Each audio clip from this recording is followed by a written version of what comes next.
Il existe un type d'homme qui entre dans une pièce, et sans dire un mot, change l'énergie du lieu. Les gens se redressent. D'autres hésitent avant de l'interrompre. Certains essaient de paraître indifférents, mais ils ont déjà été affectés. Il n'est pas le plus riche, ni le plus beau, ni le plus bruyant. Mais quelque chose en lui dérange. Quelque chose impose le respect. Ce n'est pas du charisme. Ce n'est pas de la sympathie. C'est l'aura. Et Machiavel le savait. Dans la guerre du pouvoir, les plus dangereux ne sont pas ceux qui parlent, mais ceux qui obligent les autres à réfléchir avant de parler. Vous voulez être admiré, alors jouez pour la galerie. Mais si vous voulez être craint, apprenez à maîtriser le champ invisible de la perception. L'aura n'est pas ce que vous montrez, c'est ce que vous retenez, c'est ce que les autres ressentent, mais n'arrivent pas à nommer. L'aura ne se construit pas avec des mots, elle se construit par la présence, par la retenue, par la distance, par la discipline émotionnelle. Dans cette vidéo, vous comprendrez pourquoi le silence intimide plus que le cri, pourquoi ne pas réagir est plus puissant que de gagner une discussion, et pourquoi, pour Machiavel, l'homme le plus craint n'était pas celui qui contrôlait le trône, c'était celui dont personne ne savait vraiment de quoi il était capable. C'est ça, le jeu de l'aura. Et celui qui apprend à y jouer n'a plus besoin de se battre. Beaucoup confondent l'aura et l'apparence. Ils pensent qu'il suffit de bien s'habiller, de se tenir droit, de maintenir le contact visuel et de paraître confiant. Mais ce n'est que la surface. C'est de l'emballage. L'aura n'est pas ce que vous portez, c'est ce que vous projetez, même en silence. Machiavel dirait, la présence de l'homme puissant se fait sentir avant même qu'il ne soit vu. C'est parce que l'aura ne s'architecture pas devant le miroir. Elle se construit dans l'invisible, dans la façon dont vous vous comportez quand personne ne regarde, dans la discipline que vous vous imposez, dans la façon dont vous parlez peu, mais ne demandez jamais la permission. Les hommes ordinaires veulent être remarqués. Les hommes d'aura amènent les autres à se sentir petits, sans dire un mot. Non pas parce qu'ils humilient, mais parce que leur simple existence force les faibles à se remettre en question. L'aura est une architecture invisible, faite de limites, d'absences, de silences bien placés, de choix qui dérangent, mais qui ne sont jamais expliqués. C'est pourquoi beaucoup essaient de l'imiter, mais échouent, parce qu'ils pensent qu'il s'agit de postures physiques ou de phrases toutes faites. Mais l'aura ne naît pas de ce que vous répétez, elle émane de ce que vous êtes déjà devenu. Celui qui a de l'aura n'a pas besoin de se défendre. Il ne se justifie pas. Il ne réagit pas avec anxiété. Il impose sa présence par sa démarche, et par le fait que même silencieux, il porte le poids de quelque chose qu'il n'a pas besoin de montrer. Machiavel savait que la véritable maîtrise n'exige aucune démonstration. Ce qui effraie vraiment les autres, c'est le doute sur ce que vous pourriez faire, et que vous ne faites pas. L'homme d'aura ne parle pas de ses limites. Il laisse les autres les découvrir trop tard. C'est pourquoi l'aura n'est pas une image. L'image est fragile, manipulable, dépendante du regard des autres. L'aura est une structure, et une structure n'a pas besoin d'être annoncée. Elle se ressent. Quand vous cessez de vouloir impressionner, et que vous commencez à agir avec calme, retenue et intention, c'est à ce moment-là que le jeu change. L'aura n'est pas créée sur scène. Elle naît en coulisses, et c'est précisément pour ça que lorsque vous apparaissez, personne ne peut vous ignorer. La plupart des hommes veulent de la prestance, mais ils vivent comme s'ils étaient constamment en quête d'approbation. Ils réagissent à tout, ils commentent tout, ils se justifient à l'excès. Et au milieu de cette agitation émotionnelle, ils se demandent pourquoi personne ne me prend au sérieux. Machiavel ne croyait pas à la prestance spontanée. Il savait que tout homme qui maîtrise son environnement se maîtrise d'abord lui-même. L'aura commence par la maîtrise de soi, non par le charisme. Et voici la vérité que beaucoup refusent. La prestance se construit dans le silence des petites décisions, dans ce que vous mangez, dans ce que vous consommez, dans ce que vous tolérez, dans ce que vous feignez de ne pas voir. L'homme ordinaire se comporte différemment selon le public. L'homme qui a de l'aura est le même dans n'importe quel contexte. Il ne joue pas un rôle. Il est enraciné. Vous voulez être remarqué, criez. Vous voulez être craint, maîtrisez votre énergie. Rien n'attire plus l'attention qu'un homme qui refuse le besoin de se montrer. Et c'est là qu'intervient la discipline invisible. La capacité de garder le contrôle émotionnel lorsqu'on est attaqué. Le choix de ne pas répondre lorsqu'on est provoqué. La force de garder le regard fixe, même quand tout tremble autour. L'aura est l'impression que votre stabilité laisse sur l'instable. Pendant que les autres agissent par impulsion, vous restez serein. Pendant que les autres se perdent dans l'anxiété, vous observez. Pendant que les autres veulent être vus, vous les forcez à regarder en eux-mêmes. C'est dans cette différence que naît l'aura, pas dans le volume de votre voix, mais dans la profondeur de votre silence. Machiavel disait que le sage gouvernant doit être craint davantage pour l'attente que pour l'action. Vous n'avez pas besoin d'agir souvent, vous devez seulement montrer que si vous décidez d'agir, personne ne sera prêt. Et comment construit-on cela? Par des habitudes que personne ne voit, par des choix que personne n'applaudit, par une fermeté que personne n'enseigne. On ne développe pas l'aura en étant intense, on la développe en étant constant. La constance froide de celui qui n'a rien à prouver. La discipline que vous cultivez seul sera ressentie par tous, même s'ils n'en connaissent jamais la raison.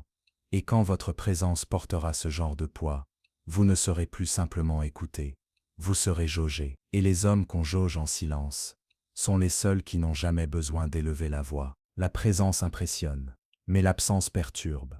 Et l'homme qui comprend cela cesse de courir après l'attention. Il commence à manipuler l'environnement par sa propre absence.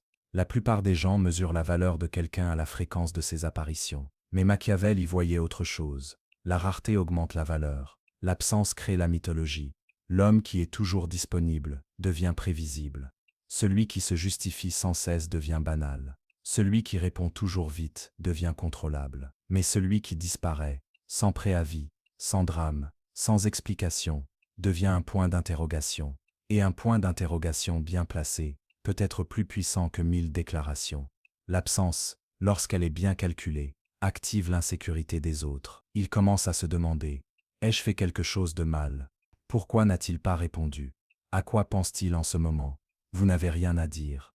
Ils feront le travail à votre place. Ils se débattront dans le silence que vous avez laissé. Et plus la personne est émotive, plus elle souffrira de votre silence. L'homme ordinaire veut prouver sa valeur par une présence constante. L'homme d'aura prouve la valeur de sa présence en disparaissant au bon moment. Il crée l'attente, il crée l'attention, il crée un vide, et laisse les autres ressentir son manque. Vous voulez être craint? Apprenez à disparaître, pas par orgueil, mais par stratégie. Machiavel dirait, qui contrôle la fréquence, contrôle le récit, et le silence que vous imposez se transforme en domination émotionnelle. Car une absence bien menée n'est pas une fuite, c'est un acte de commandement. S'absenter ne signifie pas disparaître pour toujours. Cela signifie interrompre le flux prévisible pour tester l'impact de votre absence. Celui à qui vous ne manquez pas n'a jamais vraiment ressenti votre présence. Celui qui s'inquiète révèle à quel point vous maîtrisiez déjà l'environnement. C'est dans cet intervalle que vous observez ceux qui commencent à vous imiter, ceux qui tentent de vous remplacer, ceux qui parlent de vous en votre absence. Et ceux qui restent en silence, attendant votre retour. Ces réactions révèlent tout. Vous n'avez pas besoin de demander. L'absence révèle qui est faible, qui est dépendant, qui est manipulable. Et le plus puissant dans tout ça, c'est que pendant que les autres perdent leur énergie à essayer de comprendre, vous ne faites qu'observer, et vous restez au-dessus du bruit. La plupart des gens pensent que l'homme froid est distant. Mais Machiavel savait qu'en réalité, il est libre. Libre du besoin de plaire. Libre de l'addiction à la validation, libre de la prison émotionnelle qui rend les faibles prévisibles. La véritable aura ne naît pas du charisme, elle naît de l'impossibilité d'être lue sur le plan émotionnel. Quand les autres ne peuvent prévoir votre réaction, ils se contiennent. Ils choisissent mieux leurs mots, ils reculent. Car quelque chose en vous déstabilise leur impulsion émotionnelle. L'homme ordinaire ressent tout et montre tout. S'il est provoqué, il répond. S'il est flatté, son sourire est exagéré. S'il est ignoré, il entre en crise. Mais l'homme d'aura est une créature d'un autre genre. Il ressent, mais ne livre rien. Il observe, mais ne s'expose pas. Il réagit, mais avec calcul, non avec émotion. Et cette retenue dérange, parce que l'émotionnel veut une réponse en écho. Il veut du drame, il veut des explications, il veut de la réactivité. Mais l'homme froid ne réagit pas, il programme. Et pour cette raison, il devient un miroir dangereux. Car celui qui le regarde ne voit que sa propre instabilité s'y refléter. C'est ainsi que l'aura se forme quand votre stabilité expose la fragilité des autres. Machiavel prévenait, celui qui montre tout ce qu'il ressent devient un pion facile à manipuler. Et l'aura ne s'accorde pas avec la prévisibilité. L'aura exige une maîtrise intérieure. Ce n'est pas un jeu de force physique, c'est un jeu de composture émotionnelle. Si vous voulez qu'on respecte votre présence, cessez d'être guidé par des émotions de bas étage. Arrêtez de réagir avec votre visage, votre voix, vos doigts. Apprenez à rester immobile face au bruit. Entraînez-vous à ne pas sourire automatiquement, à ne pas vous justifier par impulsion, à ne pas être ébranlé lorsqu'on vous discrédite. Cette froideur, cette présence presque dérangeante de celui qui ne cède pas, et ce qui pousse les autres à y réfléchir à 2 fois avant de tenter de vous tester. Vous n'avez pas besoin d'être agressif. Vous devez être énigmatique. Et la plus grande énigme de toutes est un homme qui ressent, mais n'est jamais ébranlé. L'aura ne vient pas de l'exagération. Elle vient de l'élégance émotionnelle de celui qui sait exactement quand être la pierre, et quand être le couteau. Et d'ici là, il reste neutre, inaccessible, indéchiffrable, et pour cela, respecté. La plupart des gens pensent que le silence est une absence, mais Machiavel le savait. Le silence est de la présence à l'état brut. Quand un homme puissant se tait, il ne disparaît pas, il domine l'espace entre les mots. Nous vivons à une ère de bruit. Tout le monde veut parler, tout le monde veut donner son avis, tout le monde veut être compris. Et pour cette raison, celui qui se tait, brille. Le silence devient par contraste, autorité. Celui qui parle tout le temps, essaye de convaincre. Celui qui choisit quand parler, contrôle le moment. C'est pourquoi les hommes d'aura parlent peu, non pas parce qu'ils n'ont rien à dire, mais parce qu'ils ont compris que chaque mot prononcé réduit le mystère, et le mystère est la racine de la perception du pouvoir. L'homme ordinaire tente de combler le silence avec des explications, mais l'homme machiavélique le sait. Plus vous vous expliquez, plus vous vous soumettez. Le silence, lorsqu'il est maintenu avec fermeté, transforme le doute de l'autre en insécurité. L'autre commence à se demander: est-il en désaccord? A-t-il méprisé ce que j'ai dit? Suis-je en train de trop m'exposer? Et le plus fascinant, c'est que vous n'avez rien dit. Mais le silence a parlé pour vous. Il a déconstruit l'autre de l'intérieur. Machiavel comprenait que le silence bien utilisé n'est pas vide. Il est un cadre, une arme, un miroir qui force l'autre à s'écouter. De plus, le silence ne peut être combattu. Personne ne peut débattre de ce qui n'a pas été dit. Personne ne peut vaincre un homme qui n'est pas entré dans le jeu. Vous voulez dominer une pièce? Entrez en silence. Observez, asseyez-vous calmement. Attendez qu'il parle en premier. Vous deviendrez la référence, sans même ouvrir la bouche. Car le véritable pouvoir n'est pas de s'imposer, c'est de faire en sorte que les autres s'ajustent à votre présence, sans que vous ayez à dire un mot. Le silence n'est pas une faiblesse, c'est une structure. C'est comme un champ magnétique. Plus il est ferme, plus il attire, et plus il opprime les faibles. L'aura qui se tait, inquiète. L'aura qui écoute, affaiblit celui qui parle trop. L'aura qui ne se presse pas, démonte celui qui passe sa vie à courir après l'attention. Et dans ce jeu, le vainqueur n'est pas le plus éloquent. C'est le plus vide de besoin. Car ce qui n'a pas besoin de parler pour être ressenti, a déjà gagné avant le premier son. La prévisibilité est un confort, et le confort n'engendre jamais le respect. Ce qui se répète devient jetable. Ce qui est déchiffré perd sa valeur. Mais ce qui est imprévisible éveille l'attention, provoque l'attention, impose le respect. La plupart des gens vivent en essayant d'être cohérents aux yeux des autres. Toujours disponible, toujours la paix ciblée, toujours le même. Et pour cette raison, on ne se souvient jamais d'eux. On ne les craint jamais. Machiavel ne cherchait pas la cohérence. Il cherchait l'avantage. Et s'il fallait pour cela se taire quand on attendait une réponse, ou sourire quand on attendait la fureur, il le faisait. Car le respect ne naît pas de la constance prévisible, mais de l'instabilité calculée. L'homme d'aura n'est pas linéaire. Il est stratégique, tantôt chaleureux, tantôt indifférent, tantôt présent, tantôt aimable, tantôt létal. Cela déroute les faibles, les instables, ceux qui ont toujours besoin de savoir où ils mettent les pieds. Et quand ils réalisent que vous n'entrez dans aucun schéma facile, ils reculent. L'imprévisibilité oblige les autres à marcher sur la pointe des pieds. Ils commencent à mesurer leurs mots, à guetter votre réaction, à se préparer à une réponse qui ne viendra peut-être jamais. Cela vous donne du temps, de l'espace, et la domination psychologique. La prévisibilité est un confort, mais l'homme d'aura sait qu'un excès de confort est le début de l'insignifiance. C'est pourquoi il protège son propre comportement. Il ne s'explique pas, il n'annonce pas ses intentions, il ne révèle pas ses plans. Il sait que l'ennemi qui ignore son prochain mouvement est un ennemi qui commet des erreurs. Par peur, Machiavel enseignait que le prince ne doit être ni aimé ni haï avec facilité. Il doit être craint pour ce que les autres ne peuvent pas prévoir. Et c'est pourquoi l'homme d'aura ne prévient pas avant de changer. Il change, tout simplement, et laisse les autres s'adapter ou rester sur le carreau. À chaque réaction inattendue, il réécrit son image. Et à chaque nouvelle absence, il redéfinit la valeur de sa présence. Vous voulez être respecté. Cessez d'être prévisible. Ne livrez votre routine émotionnelle à personne. Ne soyez pas celui qui répond toujours de la même manière. Devenez imprévisible. Et vous deviendrez le genre d'homme qui, même en silence, pousse les autres à hésiter avant de prononcer son nom. Avant même que vous ne parliez, votre corps a déjà parlé, et la plupart mal. Ils marchent trop vite, ils bougent de manière agitée, ils touchent leurs mains, leur visage, leur téléphone. Le corps est constamment en train de s'excuser, même si la bouche ne dit rien. Mais l'homme d'aura maîtrise le plus ancien langage du pouvoir, la prestance corporelle.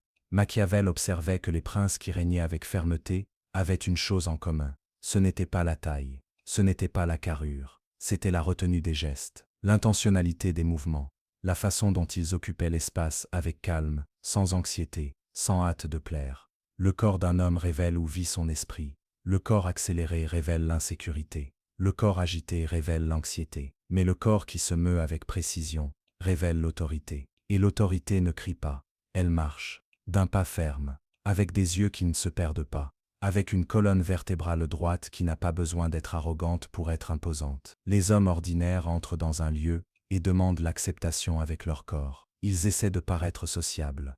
Ils cherchent la validation du regard. Sourire facile, la tête qui hoche trop, les épaules qui s'affaissent. Mais l'homme d'aura ne bouge pas pour être accepté. Il entre, et les autres s'adaptent. Il sait que chaque geste communique une structure interne. C'est pourquoi ses mouvements sont lents, intentionnels, silencieux. Il marche comme celui qui sait déjà ce qui va se passer. Il s'assit comme celui qui domine déjà l'espace. Il regarde comme celui qui a déjà tout vu, et qui n'est plus impressionné par rien. Machiavel dirait, celui qui maîtrise son propre corps a déjà gagné la moitié de la guerre de la perception. Et il ne s'agit pas de théâtralité. Il s'agit d'énergie concentrée. Vous n'avez pas besoin de ressembler à un acteur. Vous devez ressembler à un homme qui porte quelque chose d'invisible et de dangereux. La posture est un pouvoir non verbal. C'est de la domination sans parole. C'est une présence qui dérange les fragiles et qui oblige les malins à mesurer leurs propres mots. Vous voulez commander sans rien dire. Commencez par là où tout le monde est distrait, votre corps. Transformez chaque mouvement en une affirmation silencieuse. Je ne suis pas d'ici pour demander de l'espace, je suis l'espace. La plupart des gens croient que pour être remarqué, il faut attirer l'attention, parler plus, rire plus fort, se montrer tout le temps. Mais Machiavel enseignait le contraire. La présence la plus marquante est celle qui impose le silence autour d'elle. Vous n'avez pas besoin de mendier l'attention. Vous devez devenir le genre d'homme qui en entrant change la température de la pièce. Et cela ne se construit pas par des cris, mais par le contraste. Dans un monde d'urgence, le calme impose le respect. Dans un environnement de bruit, la retenue devient le centre. La présence qu'il est impossible d'ignorer n'est pas la plus tapageuse. C'est la plus centrée, la plus solide, la plus autosuffisante. C'est l'homme qui n'a pas besoin de s'annoncer, qui n'a pas besoin de s'expliquer. Et pourtant, tout le monde sent quand il arrive, et plus encore quand il part. Il ne remplit pas l'espace. Il altère la perception de l'espace. Et comment est-ce possible? Premièrement, il s'est fait rare. Il n'est pas partout. Il ne s'implique pas dans tout. Il ne répond pas à n'importe quelle provocation. Deuxièmement, il ne montre jamais d'anxiété. Il n'accélère pas le pas. Il ne gesticule pas à l'excès. Il n'entre pas dans les conversations où on ne l'a pas convié. Troisièmement, il choisit quand et avec qui il interagit. Et pour cette raison, chaque interaction avec lui devient rare, et donc précieuse. L'aura n'est pas seulement ce que vous portez, c'est ce que vous retenez, c'est ce que vous refusez de livrer facilement. Et l'effet de tout cela, les gens ajustent leur comportement en votre présence. Leur manière de parler change, leur corps change, même le ton émotionnel de la conversation change. Non pas parce que vous avez imposé quelque chose, mais parce que votre simple présence a forcé une subtile réorganisation de l'environnement. Machiavel dirait, s'ils doivent s'adapter à votre énergie, vous avez déjà gagné le jeu invisible du pouvoir. Rendre votre présence impossible à ignorer, ce n'est pas attirer l'attention, c'est devenir un point de référence invisible, un axe silencieux autour duquel tout gravite. Et quand cela se produit, vous n'avez pas besoin de vous mettre en avant, l'environnement le fait pour vous. Ce qui intimide vraiment les autres, ce n'est pas le cri, ce n'est pas la force brute, ce n'est pas l'apparence, c'est l'homme qui n'a besoin de rien, L'homme qui n'attend rien, l'homme qui ne dépend de personne. Voilà l'homme hors d'atteinte. Machiavel observait que le plus dangereux des hommes n'est pas celui qui veut dominer, c'est celui qui a déjà appris à se maîtriser. Il peut perdre un poste, une relation, un avantage momentané, et pourtant, il reste ferme, car sa présence ne vient pas de ce qu'il possède, elle vient de ce qu'il n'a pas besoin de prouver. Voulez-vous construire votre aura? Commencez par couper les liens émotionnels qui vous rendent prévisible.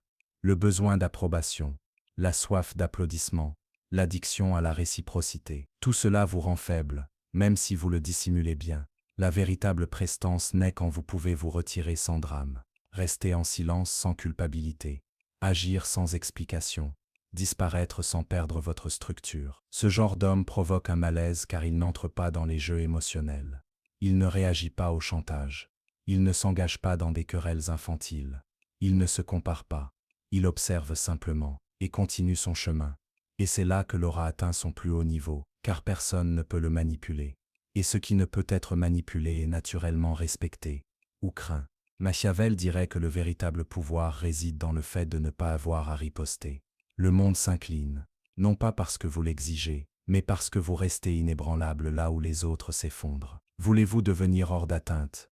Alors apprenez à marcher avec peu de gens, à parler peu, à vous mouvoir avec intention, et par-dessus tout, à ne plus avoir besoin de ce que les autres utilisent pour vous contrôler. Car l'homme qui ne dépend de rien, ne s'explique pas, ne se justifie pas, ne recule pas. Il existe, tout simplement, avec une présence aussi silencieuse que ferme. Et c'est pourquoi, même sans élever la voix, il devient le centre de gravité de tout ce qui l'entoure. Telle est la véritable aura. Et une fois qu'elle est construite, vous n'avez plus besoin de dominer l'environnement. L'environnement s'ajuste à votre présence.